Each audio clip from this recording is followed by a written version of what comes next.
Updated comments Deck 2019 I purchased another and got lucky with version 2 hardware.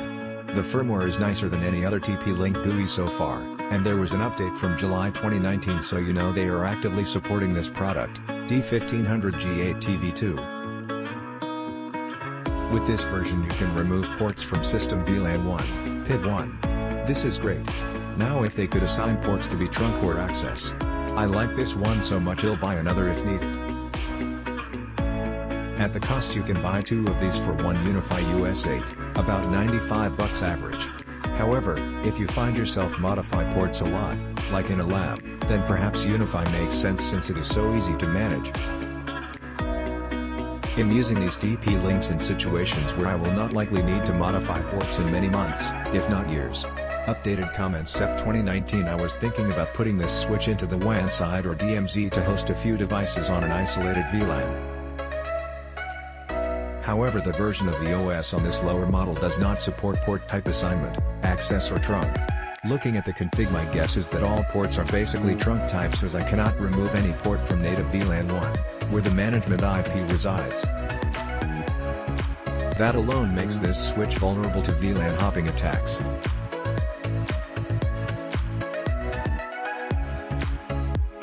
If you plan on using it on the WAN or DMZ, get a higher-end unit that allows you to make port type access or trunk, and change the native VLAN ID to something else other than 1, or allow you to move the management address off the native VLAN, which should never be used as best practice. Original Rev. I also have the larger brother T2600G28DS and the web interface is better on that unit, but even so both suck when compared to the Cisco SB200 and Unify interfaces.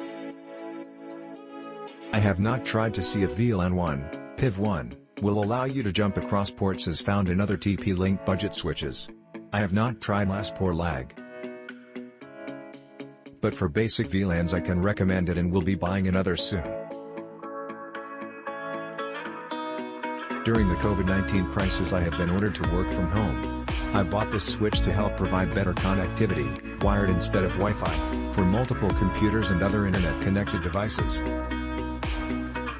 This is just a switch, there is no Wi-Fi, there is no router, it simply allows you to connect up to 15 devices to your internet router, DSL or cable. I've got it wired to a couple devices right now, and everything works as intended. Because I'm now on a wired line, my throughput is higher, and I feel that I'm more secure, running on a wire instead of Wi-Fi. Worked great. Nicely built. Quality service until the end. A ricochet got it and ended its life. Buying another as a replacement. Cutting the cable meant adding devices.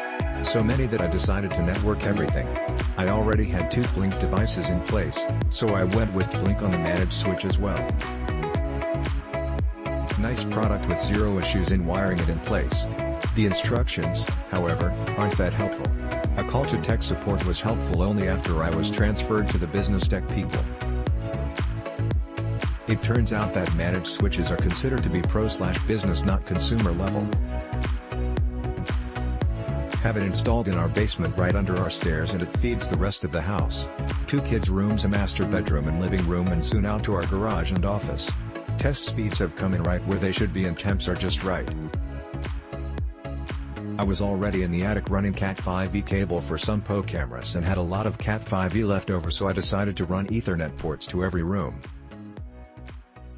I'm using a Netgear router, non-mesh, to cover around 2,200 square feet, and it just doesn't reach the back office very well, and my Plex server in the living room doesn't like Wi-Fi either.